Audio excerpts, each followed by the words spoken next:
Hi guys, welcome back to day 3 of JP's Woodworking Tips. Now I'm sure some of you have got a nice shiny new table saw for Christmas and you're eager to use it. You may have already used it, and some of you maybe have not used a table saw before. So here is a tip for when ripping material down the board. So here I'm going to use a short piece of wood because it best demonstrates what I'm going to show you. When you set your saw blade up, set it so your tooth of the blade is just higher than the piece of timber. You don't need it any higher than that. Also don't want it any lower. Now, always put on your crown guard. I know you see people, myself included, on YouTube using without crown guards, but I can assure you you'll never be sorry you used a crown guard, but you will be sorry you didn't use one. If you're making a rip cut that's close to the blade, then you will want to deploy something that slides over the crown guard. Now different saws have different means. This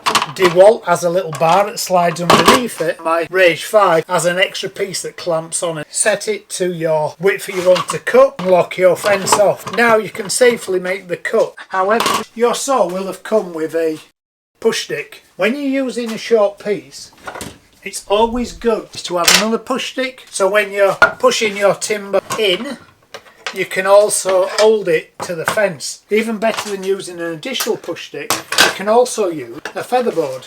And the featherboard is there to hold the material close to the fence. I'll just remove this for you so you can see the setup of it because it is important. The featherboard is there to hold the timber to the fence and stop it moving this way, and also this is resisting the kickback. Now the important thing is that your featherboard is holding your material against the fence and not holding the material against the blade. You're going to pinch it against the blade, and again you can force kickback.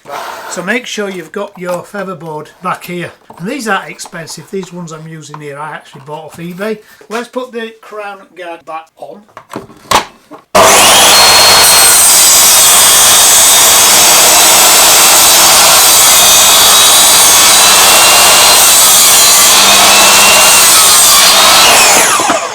And that's how to safely make a cut on a table saw. Thanks for watching guys, and I'll see you again tomorrow. Bye!